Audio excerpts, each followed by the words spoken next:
Welcome to the debate. Today we're diving straight into, well, a profound strategic dilemma facing the Los Angeles Lakers. Reports are swirling that the organization is intensely pursuing Brooklyn Nets center Nick Claxton. The idea is to get a guy who can bolster their core defense and, potentially form this championship caliber trio with Luka Dončić and LeBron James.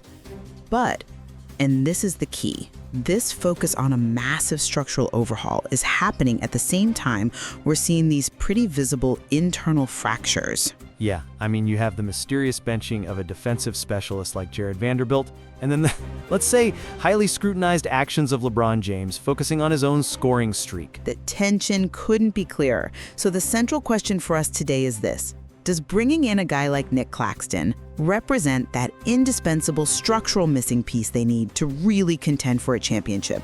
Or is this just a dangerous distraction from deeper, unresolved issues? Player culture, coaching consistency, leadership, all of it. I'm going to argue that Claxton is the urgent structural answer to the team's glaring defensive gaps. He's what they need, period. And I'll be taking the other side.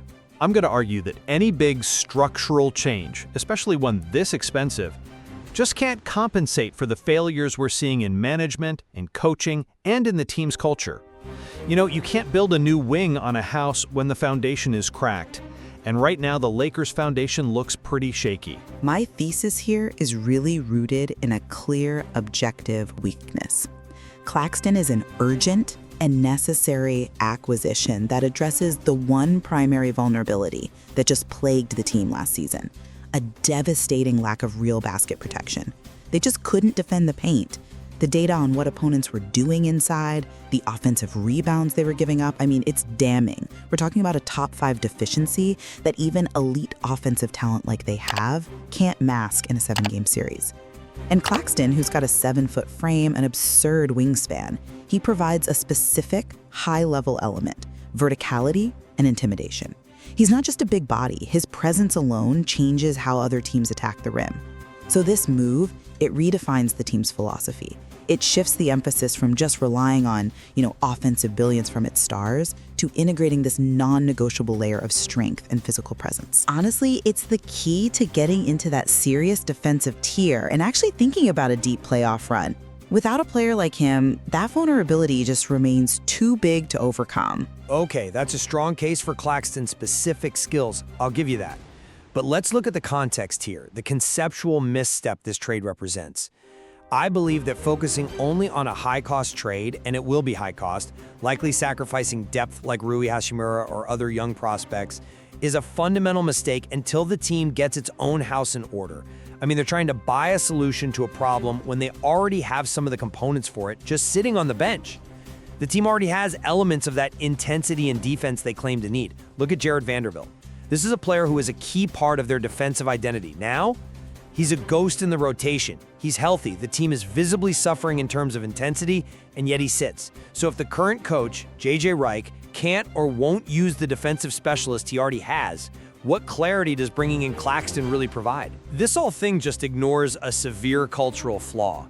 And the most critical issue, I think, is that lapse in collective commitment, highlighted perfectly by LeBron James getting his 10-point streak in that shameful loss to the Suns. The final stat line? 0 rebounds. That suggests individual legacy is outweighing team goals. And no single trade, no matter how great the player, can fix that kind of atmosphere. Let's address the sacrifice, because I think you're overstating it. In the pursuit of a championship, some depth pieces are just that. They're complementary. Claxton is foundational. His raw, elite attributes, the rim protection, his ability to switch, to run the floor, those are irreplaceable functional elements. The current suffering with rim defense is so severe that sacrificing role players who provide, secondary offense or some versatility is absolutely justified for the one thing they need to be genuine contenders. You don't want a title on depth alone.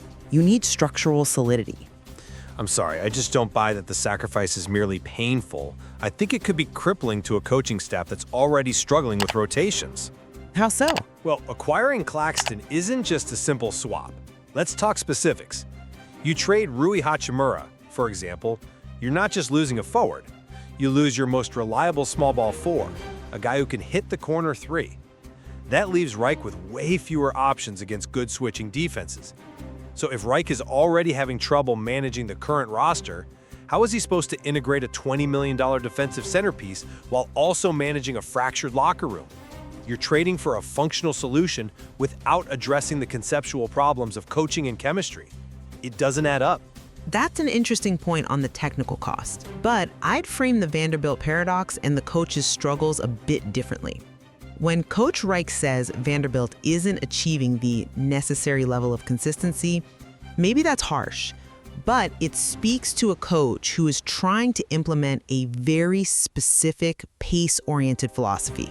And maybe Vanderbilt's style, which is intense, but a bit chaotic, just doesn't fit that. But predictable defensive intensity is exactly what they need right now. Look, the coach is trying to maintain a lean rotation of 9 players. That's a valid strategy in a vacuum. But that formula has to be questioned when the team is losing and publicly citing a lack of effort. I mean, we all saw what happened after that Suns defeat.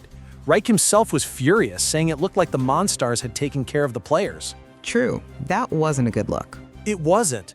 That level of public frustration suggests a deep lack of cohesion, not some minor rotational hiccup. If the coach is so committed to winning, why is he benching the one player who objectively provides the exact intensity the team desperately lacks? The Vanderbilt situation is a visible crack in the foundation.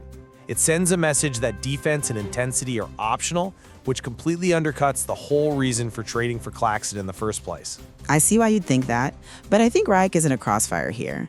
He's trying to maintain authority with young guys while managing these massive veteran personalities. I see the Vanderbilt thing as a short-term issue being blown up into a systemic flaw. Claxton's arrival actually simplifies the coaching challenge.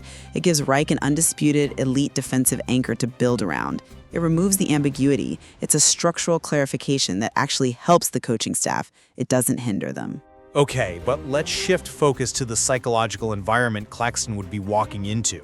The LeBron James factor is paramount here. His pursuit of that 10-point record, ending a game with 0 rebounds, that sends a devastating signal through the whole organization. When your leader visibly prioritizes a personal stat over collective effort, it creates what I'd call silent noise, a level of tension and suspicion that makes the atmosphere heavy. You even had Chandler Parsons saying it was the oldest LeBron I've ever seen on the court. That directly impacts the culture the new coach is trying to build. You have to correct that internally before you bring in another big piece. I'm not convinced by that line of reasoning. It focuses too heavily on one isolated incident instead of LeBron's 2 decades of sustained dedication. Yes, the 0 rebound game generated noise, I get that. But we have to weigh that against him simultaneously breaking a record of 1,297 consecutive games with 10-plus points. That kind of longevity is just unmatched. But at what cost? Look, legends, especially ones near the end of their careers, are permitted some individual focus. The tension from one incident is temporary. The structural need for an elite rim protector is permanent. If Claxton arrives and immediately starts delivering wins because of his defense, the locker room focus will shift overnight. Winning cures everything. LeBron's killer experience will reassert itself once the team is actually whole and operating at a championship level.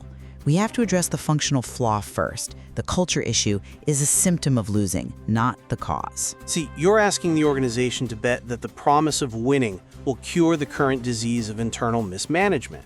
I'm saying you have to fix the disease first.